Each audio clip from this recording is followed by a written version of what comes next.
اور بے تابی و بے قراری سے اپنے آپ کو دور رکھنا۔ قرآن نے بھی اعلان کیا خلق الانسان حلوعا اذا مسہ الشر جزوعا، ہم نے انسان کو حریص بنایا، ذرا سی مصیبت اللہ سے رشتہ توڑ لیا، جزا و فضا، فریاد و فغاں۔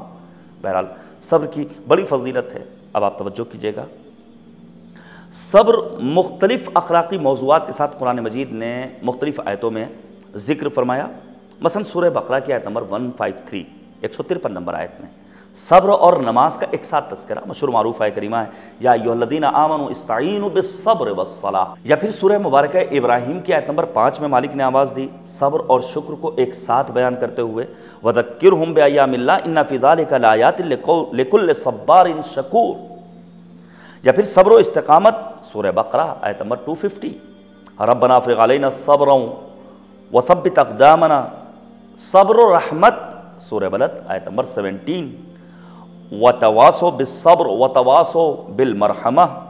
سورہ نحل آیت نمبر 42 صبر اور توکل کو ایک ساتھ کریم پروردگار نے بیان کیا ہے الذین صبروا وعلی ربہم یتوکلون۔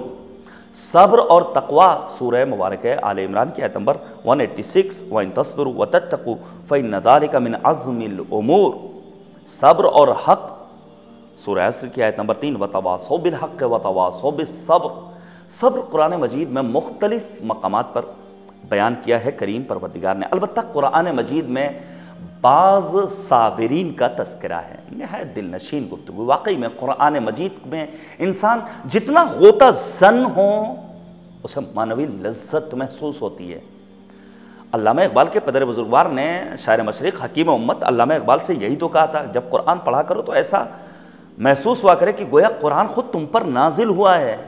قرآن میں ضب ہو کر کے، قرآن میں غوطہ زن ہو کر کے قرآن کی تلاوت کرو۔ دیکھیے قرآن مجید میں پروردگار نے بعض صابرین کا تذکرہ کیا جن میں جناب ایوب پیغمبر سورہ 7 کی آیت نمبر 44 اِنَّا وَجَدْنَاهُ صَابِرًا نِعْمَ الْعَبْدُ إِنَّهُ أَوَّابٌ۔ جناب ایوب صبر کرنے والے، بے پناہ سختیاں برداشت کی ایوب پیغمبر نے، مال و دولت اولاد سب کچھ قربان کر دیا، اور دوسروں کے تانے سے آپ بیمار ہوئے، لیکن بیماری کے باوجود بھی ناشکری نہیں ہے، شکر پروردگار،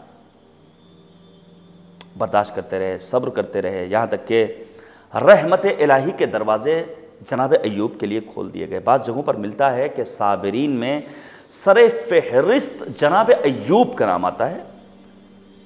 مثلا قرآن اخلاق در قرآن نامی کتاب میں ملتا ہے رأس الصابرین الی یوم القیامہ، ایوب نبی صبر کرنے والوں میں سر فہرست تا صبح قیامت۔ دوسری ذات وہ ہے جناب یعقوب کی ذات جنہوں نے صبر کیا ہے اپنی اولاد کے فراق کے باوجود۔ سورہ یوسف کی آیت نمبر 18 مالک نے آواز دی فَصَبْرٌ جَمِيلٌ وَاللَّهُ الْمُسْتَعَانُ عَلَى مَا تَصِفُونَ۔ فراق یوسف میں جناب یعقوب گریا کرتے رہے اور صبر کے نتیجے میں جناب یوسف آپ کو دوبارہ ملے، ایسا گریا کیا کہ وَبْيَضَّتْ عَيْنَاهُ مِنَ الْحُزْنِ۔ یہ پیغام ہے دشمنان عزا کے لیے کہ اگر جناب یعقوب اپنے فرزند کے لیے گریا کر سکتے ہیں تو اگر ہم فخر یوسف سید الشہداء کے لیے گریا کریں تو تانے مت لگاؤ، تم طنز کے نشتر مت لگاؤ، بلکہ آؤ ہماری بزم میں شریک ہو جاؤ اور شریک گریا ہو جاؤ، دنیا بھی آباد ہوگی، آخرت میں بھی تمہیں یقیناً پروردگار کی بارگاہ میں سرخرو ہونے کا موقع مل سکے گا۔ تیسری ذات وہ ہے جناب اسماعیل کی ذات، وَإِسْمَاعِيلَ وَإِدْرِيسَ وَذَا الْكِفْلِ كُلٌّ مِّنَ الصَّابِرِينَ۔ سورہ انبیاء نمبر 85۔ یہ تمام انبیاء صابرین میں سے تھے۔ خود پیغمبر اعظم کو تمام انبیاء کی طرح خدا نے حکم دیا فَاصْبِرْ كَمَا صَبَرَ أُولُو الْعَزْمِ مِنَ الرُّسُلِ۔ سورہ احقاف آیت نمبر 35۔ اے پیغمبر آپ بھی اولو العزم پیغمبر کی طرح صبر کیجئے۔ صبر کیا ہے نبی اعظم نے، اہل بیت پیغمبر نے۔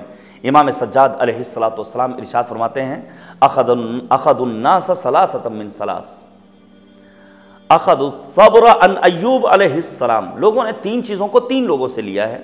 صبر کو جناب ایوب پیغمبر سے لیا ہے، والشکر عن نوح علیہ السلام، شکر جناب نوح پیغمبر سے لیا ہے، والحسد عن بنی یعقوب علیہ السلام، حسد، جلن، بغض، یہ کس سے آیا ہے لوگوں میں؟ اولاد جناب یعقوب سے۔ بہرحال ہمیں صبر کرنا ہے، صبر کرنے والوں کی جزا بھی بڑی عظیم ہے، فرشتوں کی جانب سے تحفہ سلام ہے، سلام علیک بما صبرتم فنعم عقبی الدار، سورہ رعد آیت نمبر 24۔ بے حد ثواب ہے، سورہ زمر کی آیت نمبر 10 میں مالک نے آواز دی، انما یوفی الصابرون اجرهم بغیر حساب، کوئی حساب نہیں لگا سکتا ہے۔ سورہ فرقان کی آیت نمبر 75 جنت کا مجدہ سنایا گیا ہے، اولئک یجزون الغرفۃ بما صبروا، صبر کے نتیجے میں انہیں جنت ملنے والی ہے۔ سورہ قصص کی آیت نمبر 54 میں بیان کیا کہ صبر کرنے والے کو اجر 2 برابر متضاعف ملنے والا ہے، اولئک یؤتون اجرهم مرتین بما صبروا، صبر کے نتیجے میں۔ بہرحال صبر کی کیا علامتیں ہیں؟ آخری بات ہے، رسول اعظم حضرت محمد مصطفیٰ صلی اللہ علیہ وآلہ وسلم نے بیان فرمایا، علامت الصابر فی الثلاث اولها الا یکسل والثانیہ الا یزجر والثالثہ الا یسل من ربہ۔ 3 علامتیں ہیں۔ پہلی علامت کیا ہے کہ اس کے ہاں کاہلی نہیں پائی جاتی، دوسری علامت کیا ہے؟